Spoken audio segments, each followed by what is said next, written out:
तो दोस्तों ये बात जानकर आपको बहुत ज्यादा खुशी होने वाली है कि भारत में लगभग 100 ऐसे तेल कुओं का पता चल चुका है जिससे हम कई सालों तक अपनी तेल की जरूरतों को पूरा कर सकेंगे। जी हाँ दोस्तों, जहाँ हमें तेल किसी से इम्पोर्ट भी नहीं करना पड़ेगा। आपको बता दूं आज भारत अपनी तेल जरूरतों का करीब 85% हिस्सा इम्पोर्ट करके इस्तेमाल कर रहा है, जबकि रिपोर्ट्स के मुताबिक हमें जो तेल के कुएं मिले हैं इन कुओं में करीब 17 billion ton oil and gas मौजूद है। ये मात्रा इतनी ज्यादा है कि अगले 70 सालों तक हमें यूनाइटेड स्टेट, रसिया या फिर किसी भी अरब देश से तेल इम्पोर्ट करने की जरूरत ही नहीं पड़ेगी। यहाँ पर हम बात कर रहे हैं union territory of India Andaman Nicobar के बारे में।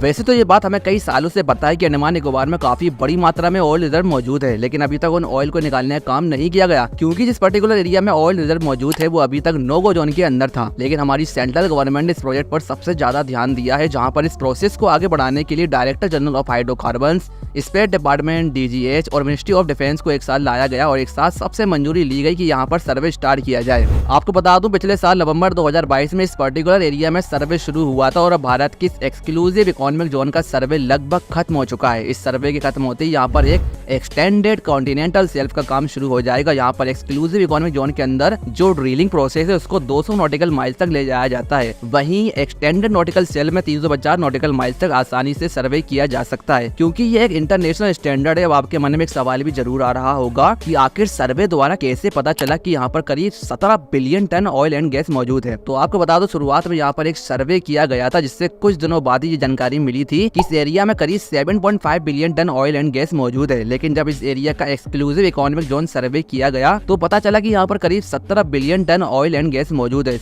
सीधे शब्दों में कहूँ तो ये करीब 125 बिलियन बैरल ऑयल होता है, जहां इंडिया का डेली कंजप्शन करीब 5 मिलियन बैरल पर डे है। वहीं इन तेल के कुओं की मदद से करीब हम 68.5 ईयर्स तक अपनी ऑयल डिमांड को बिना इंपोर्ट किए पूरा कर सकेंगे। लेकिन जिस तरह देश के अंदर इलेक्ट्रिक व्हीकल की संख्या बढ़ रही है, अगर ऐसे ही बढ़ती रही तो हम करीब 100 सालों तक बिना तेल को इम्पोर्ट किए बिना तेल की जरूरतों को पूरा कर पाएंगे। लेकिन दोस्तों ये प्रोजेक्ट इतना भी आसान नहीं है, क्योंकि जिस एरिया में नेचुरल रिसोर्सेज की कंफर्मेशन की गई है वो काफी ज्यादा गहराई में है। मिलने वाले नेचुरल रिसोर्स 2 किलोमीटर, 3 किलोमीटर या फिर 5 किलोमीटर समुद्र तल में भी हो सकते हैं। ऐसे में भारत को एडवांस टेक्नोलॉजी की जरूरत पड़ेगी जो वर्तमान में भारत के पास नहीं है और इसके लिए हमें इंटरनेशनल प्लेयर्स के साथ पार्टनरशिप करनी पड़ेगी। लेकिन दोस्तों कुछ समय पहले ONGC ने प्लान किया था कि ये 3 से 5 मीटर तक ड्रिलिंग प्रोसेस शुरू कर सकते हैं, लेकिन एक ड्रिलिंग प्रोसेस की जो कॉस्ट है वो करीब 300 से 400 करोड़ रुपए के बीच में आती है। तो ओवरऑल देखा जाए ये प्रोजेक्ट काफी ज्यादा महंगा हो सकता है, लेकिन जिस अमाउंट में हमारे पास नेचुरल रिसोर्स मौजूद हैं इससे हम अपनी डिपेंडेंसी को पूरी तरह से खत्म कर पाएंगे। जबकि जम्मू कश्मीर में जो हमें लिथियम मिला है वो हमारी लिथियम डिपेंडेंसी को पूरी तरह से खत्म करने के लिए तैयार है, लेकिन वहां पर भी हमें माइनिंग के लिए नई तकनीक की जरूरत पड़ने वाली है। अब देखते हैं सरकार इन दोनों ही बड़े खजानों को लेकर क्या एक्शन लेती है। तब तक के लिए जय हिंद, जय भारत।